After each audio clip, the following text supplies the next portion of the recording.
Welcome back to Inherited Dawn, a One Piece podcast. We are diving headfirst into the war for Alabasta with Chapter 194, Steel Cutter.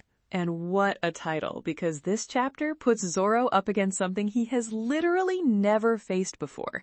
A man who is, for all intents and purposes, a sword himself. It's the ultimate swordsman's riddle, right? What do you do when your opponent is everything you're trying to cut, but he can't be cut? It's a paradox with razor-sharp edges. I feel like this is the kind of question you'd hear from a wise old man on a mountaintop, not from a dude in a long coat who works for a guy whose code name is a crocodile. But that's the beauty of One Piece. The deepest philosophical challenges are presented by the most outlandish characters, and Oda is not giving us an easy answer. This is one of those moments that will define Zoro for years to come. This isn't just a fight for Alabasta, it's a fight for the future of Roronoa Zoro's dream. Exactly. This is a crucible moment. If you want to be here for every single step of that journey as we break it down, make sure you're following the pod. It's the best way to ensure you never miss the moment one of the Straw Hats redefines what's possible. Let's get into the clash. We open on the streets of Alabasta, and it is on. Zoro versus Mr. One. And Mr. One, Daz Bonez, just lays it all out on the table. No monologuing about his grand plans, no sad backstory. Just, here's who I am, here's what I do. He says he ate the Supa Supa no Mi, the dice fruit in the Viz translation, a name that really undersells the sheer lethality of it. Supa Supa is the Japanese onomatopoeia for slicing, which is far more fitting. It makes him a full-body blade human, and he says with absolute certainty that no swordsman has ever even managed to scratch him. That's such a cold open for a villain. It's not a boast. He's stating a fact of his existence. He's not just strong, he's an unsolvable problem for anyone who wields a blade. Imagine being Zoro. Your entire life, your identity, is built around the concept of, I cut things. And this guy walks up and says, that thing you do? It doesn't work on me. At all. Ever. It's a complete negation of his power, and we've seen other Logia or Paramecia users who are hard to hit, like Smoker or Buggy or Mr. 3, but this is different. This isn't about dodging or trickery. This is a direct, fundamental challenge to the very physics of Zoro's fighting style. Mr. One's body is a direct counter to a sword. It's like being a boxer whose opponent is immune to fists. What do you even do at that point? And Zoro's response is perfect. He just says he was giving Mr. One some things to consider and that he's about to change that fact. No fear, no hesitation, just a statement of intent. It's that classic Zoro confidence, but you can almost feel him calculating. He's looking at Mr. One not as a person, but a puzzle box made of razor wire. Then we get the first clash, and the disrespect is just off the charts.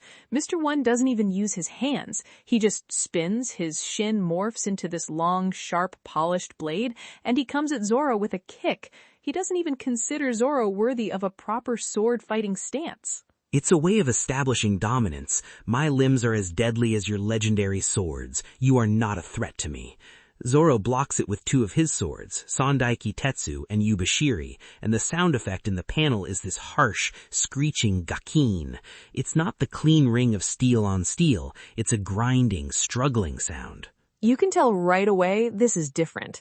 It's not a parry, it's a dead stop, and both of them are just feeling it out. Zoro's probably thinking, okay, he's hard, but is he unbreakable? And Mr. One is thinking, let's see how much pressure this guy can take before he folds. It's a tense, quiet moment of assessment, but it doesn't last long. Mr. One immediately turns it up to 11. His forearms and hands elongate into these vicious-looking blades, and he comes at Zoro with a flurry of strikes. The choreography here is just incredible to visualize. It's not a duel anymore. It's a hurricane of steel. Zoro is on the defensive, completely. He's backpedaling, deflecting, sparks are flying everywhere. Oda draws it so well, you can feel the speed and the pressure. Zoro is completely pressed. Mr. One is a whirlwind, and Zoro is just trying to survive in the middle of it. He's not finding any openings, because Mr. One is the opening. Every part of him is a weapon. It's like being a boxer whose opponent is immune to fists. What do you even do at that point? And Zoro's response is perfect. He just says he was giving Mr. One some things to consider and that he's about to change that fact. No fear, no hesitation, just a statement of intent. It's that classic Zoro confidence, but you can almost feel him calculating. He's looking at Mr. One not as a person, but a puzzle box made of razor wire. For any other opponent, that's the end of the fight. Done. We've seen what those attacks do. They leave craters. They cut through buildings. We saw him use it on Hachan's 6 swords, and it was devastating. This is Zoro putting everything he's got into this opening combo. The dust settles. You expect to see Mr. One in 2 or more pieces. But Mr. One just stands up. Not a scratch on him, not a single mark. He brushes some dust off his coat, and Zoro is stunned. You can see it in his eyes, the sheer disbelief. His internal monologue is just confusion. He says he's never met anyone who could take his attacks and still be standing. And this is the moment the chapter truly pivots. Mr. One's reply is chilling. It's delivered with no emotion, just a flat statement of fact. That's because before this moment, you had never met me. Bro, that's it. That is one of the coldest lines in the entire series. It's not arrogance, it's a reality check. He's telling Zoro, your entire library of experiences, every enemy you have ever fought and defeated is irrelevant. It does not apply here. I am a new category of existence you are not prepared for. It completely reframes the entire conflict. Everything before this was just a prologue. Zoro just learned that his entire arsenal, everything he is trained to do up to this point, is functionally useless. This isn't about Zoro being stronger or faster. His strength is irrelevant if his swords can't cut. It's a fundamental crisis for him as a swordsman. It is, and you see that crisis play out immediately. The mental damage has been done. Mr. One attacks again, another bladed kick, and Zoro barely dodges. He's rattled, he's off balance, he's starting to get it. This guy can make a blade anywhere on his body. He is a walking, talking human weapon. There is no safe angle of approach. His entire body is an edge. Zoro ducks another kick aimed at his head, and it shears off the top of a stone pillar behind him without slowing down. He rolls away, and Mr. One is just relentless. There's no witty banter, no back and forth. It's just the silent, remorseless application of force.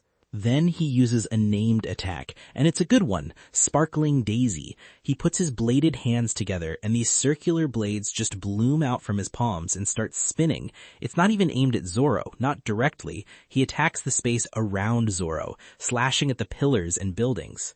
It's a psychological attack as much as a physical one. He's demonstrating the scope of his power. He's not just cutting one thing at a time. He can reduce an entire cityscape to rubble with a casual gesture. The building behind Zoro is just sliced into ribbons, into a collapsing pile of stone blocks. The sheer destructive power is immense. Zoro is sent flying by the shockwave and the collapsing debris, and he gets buried under it. When we see him next, he's bleeding, gashed up not by Mr. One's blades, but by the shrapnel of the world Mr. One broke. He was completely overwhelmed. And this is the moment that truly matters. Lying there, buried under stone, he knows he's close to death. He can feel his life slipping away. And his first thought is not about revenge. It's not, this guy is a monster. It's an internal question. What am I lacking? Not what has he got, but what don't I have? Man, that is so fundamentally Zoro. It's the exact same spirit he showed against Mihawk. After being utterly defeated, his goal wasn't just to get stronger in a generic sense. It was to understand the vast chasm between them. He immediately internalizes it. The problem isn't the opponent. The opponent is just a test. The problem is a deficiency in himself. He needs to evolve right here, right now, or he dies. And there's no one here to save him. The rest of the crew is scattered, fighting their own battles. This is his mountain to climb alone. And that's what triggers the flashback. It's not just a memory, it's a search for an answer. His mind is racing, digging through his past for a piece of wisdom he didn't understand at the time. We go back to his childhood, to his dojo. He's talking to his master, Koshiro, Kuina's father. It's a quiet, peaceful scene that's a stark contrast to the brutal violence of the present. Zoro asks him if they are swordsmen who can cut through steel. He's just a kid, but he's already chasing that peak. He's heard the legends, the stories of samurai who could do the impossible, and he wants to know if it's real.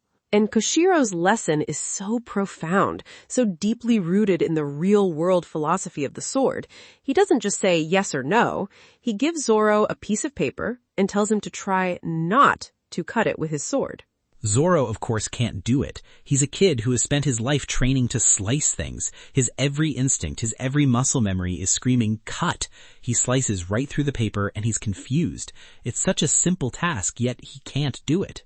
Because his intent is to cut. He's all power, all force. His will is a blunt instrument. And Koshiro explains that the ultimate sword is one that can cut anything the swordsman desires to cut and protect anything he desires to protect. It's about discernment. It's about will. It's about complete and total control. The sword becomes an extension of your spirit, not just your arm. A true master doesn't just cut, they choose what yields to their blade. It can fell a mountain or leave a piece of paper untouched. Mind blown.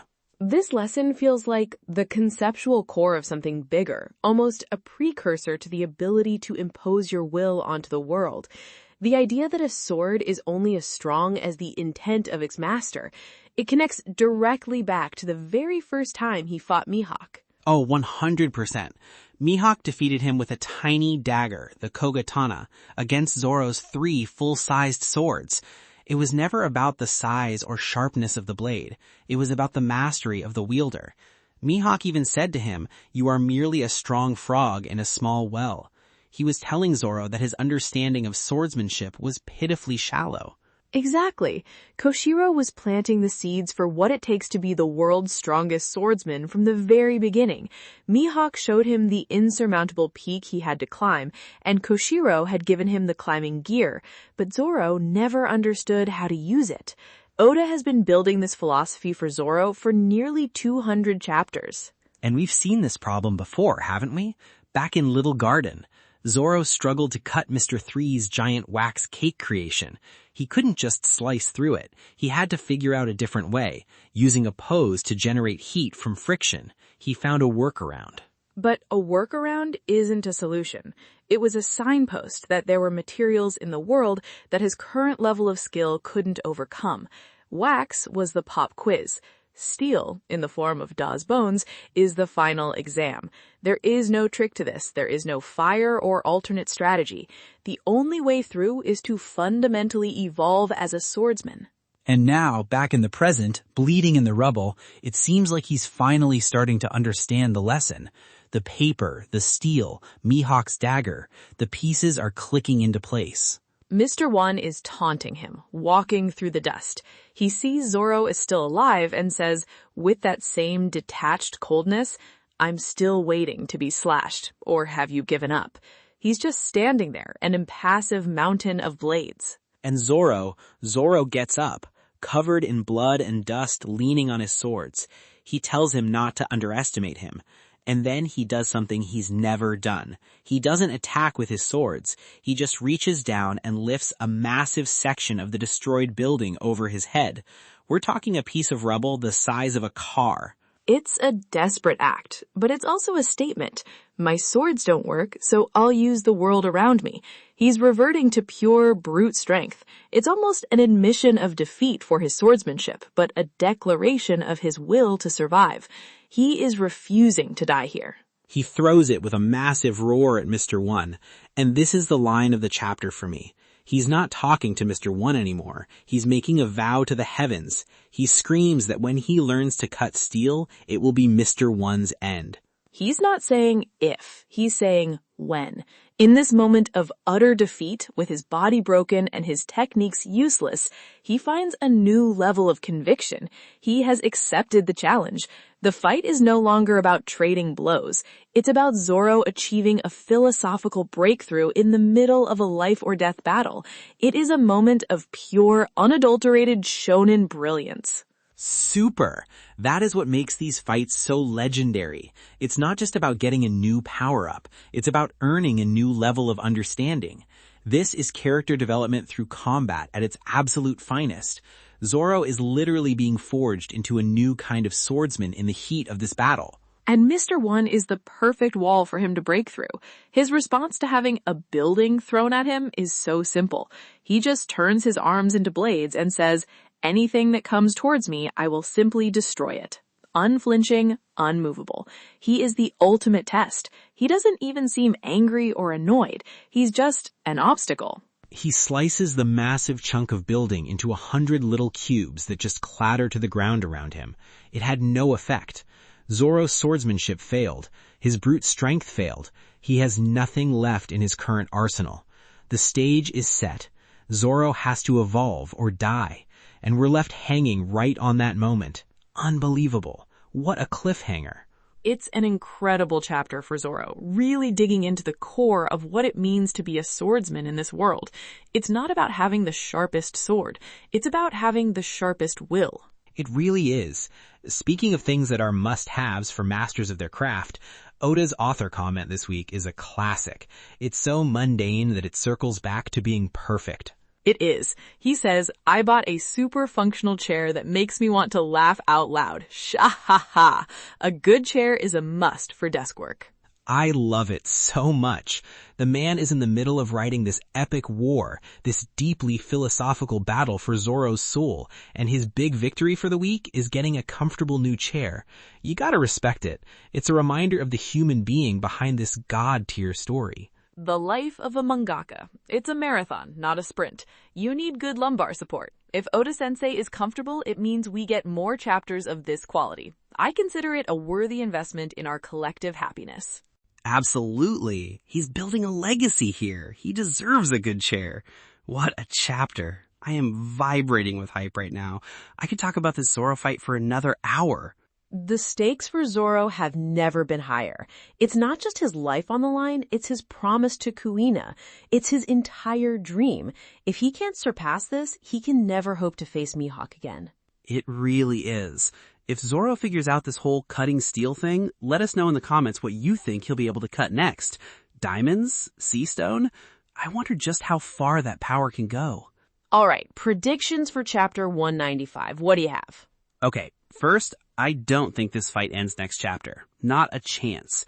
I think Zoro is going to get beat down even more. He's going to try and fail to cut Mr. One maybe 2 or 3 times. He's going to stand there, trying to listen, trying to feel the breath of the steel. And Mr. One is just going to keep slicing him up while he's trying to meditate. It's going to get darker before the dawn. I can see that. He has to be pushed to the absolute brink, to a point where rational thought is gone and only pure instinct and will remain. Second prediction, we're going to cut away. Oda loves to do this to build tension. Just as Zoro is about to have his breakthrough, or maybe right after he gets beaten down again, I think we'll jump over to Sanji versus Mr. 2. We haven't seen them since their comedic introduction. We need to see how that fight is starting to shape up and keep the rest of the Alabasta battlefield moving. Oda has to keep all his chess pieces in play. That's a classic Oda move. Keep all the plates spinning. Okay, my turn. My first prediction is that Zoro's breakthrough will come from one of his swords, not from the steel, specifically Wado Ichimonji. In his moment of near death, he will hear its breath first.